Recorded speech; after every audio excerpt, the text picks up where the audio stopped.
Alright, welcome to Nickel Box Tuesday. Except I don't have any nickels. But I do have some wonderful pennies to show you. If you don't like pennies, you're not American. We remember, at least our age group, you go to the store with a penny and you get 2 pieces of candy. So that's why the penny was so special to us. You used to get those wax lips and either grape balls or fireballs. We'll start out with the oddballs. Looky there. We have a silver penny. Somebody got the old paint can out and went to town at 64, and he got both sides. So that's a novelty coin. Then here's just a bizarre tone. See that there. We got one here with Stacky Buttress. Hope I don't catch it. And we'll just do this. And then there's, of course, the Road Rash. And look at that. Looks like a mouse has been gnawing on it.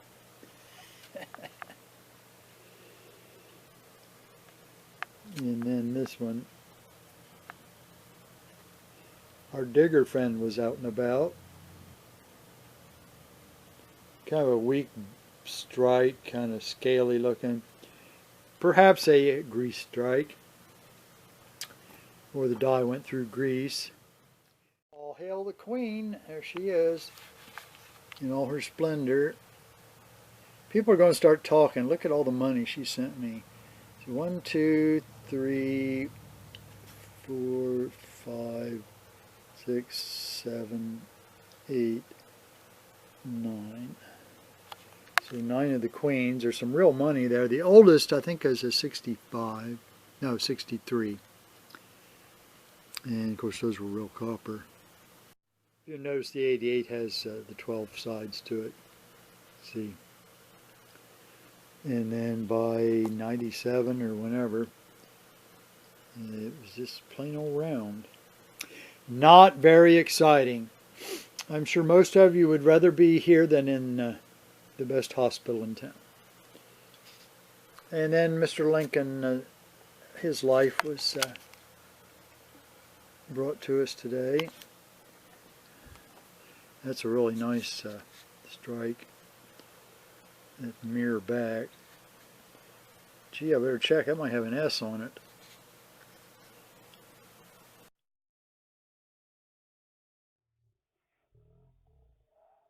Congressional years in politics.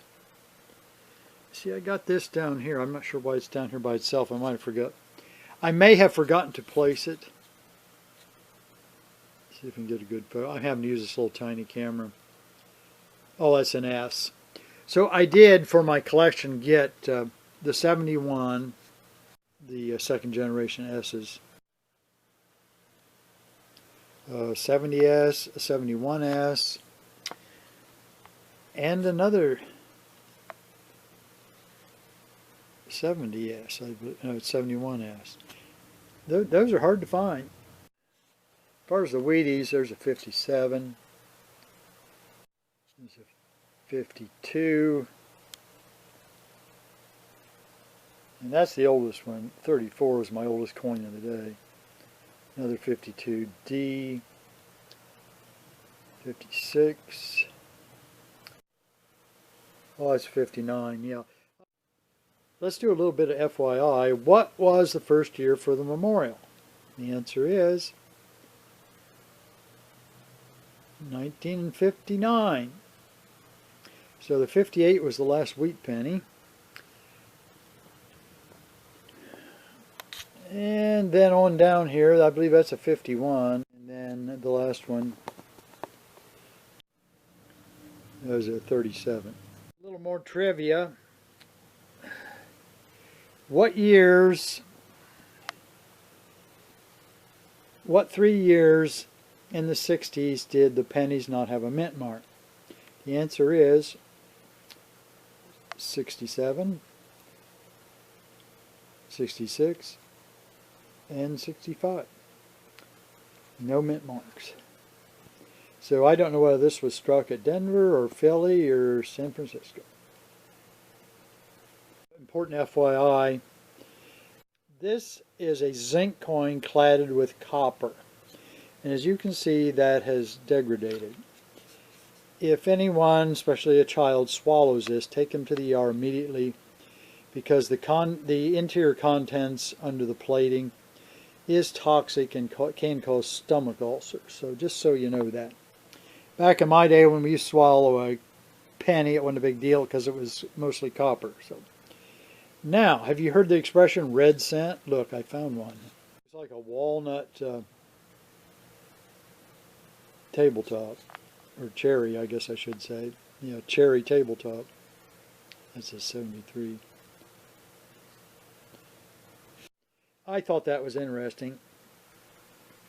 Your alloys had changed some years. Of course, I can't remember all the dates, but they were tin and bronze. This is a bronze coin. It's 5% tin and then 95% copper. And then there was a time when they were all copper. Now, do you know what the highest mintage year was for the U.S. penny? Beginning of the new millennium, 2000.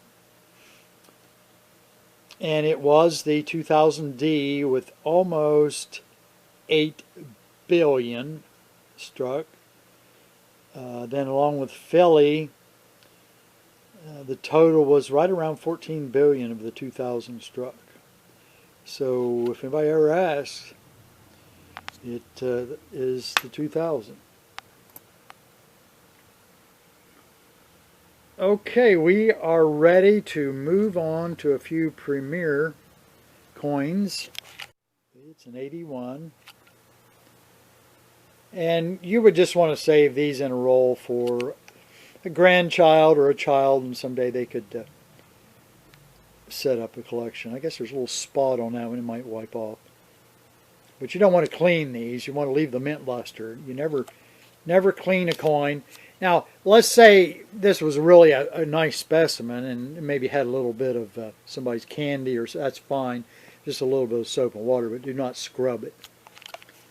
You want to leave the luster on the coin. And then the premier find of the day, again, is a 64. You're not going to believe this one. And you'll see a little footage. This beauty was an ender. It was on the end of the roll, and as a matter of fact, it was the last roll I was doing. I flipped the rolls around, just to see what's on the end. And this, I assume this was in a set. Let me see. Come on, honey. There it is. I think we can get a little cartwheel. Yeah, we can get a little cartwheel going there. But that's just stunning. Yeah, you can see Lincoln back here. It's the year for the 64, I guess. All right, I thank you so much for joining us. So hopefully next week I'll have some nickels. I don't know, I'll need to call and find out. All right, happy hunting. Whether you're digging or coin rolling or whatever it is, keep at it. And one of these days, one of those coins or relic will pop out, and you will be so glad that you spent all that time looking for it. All right, God bless.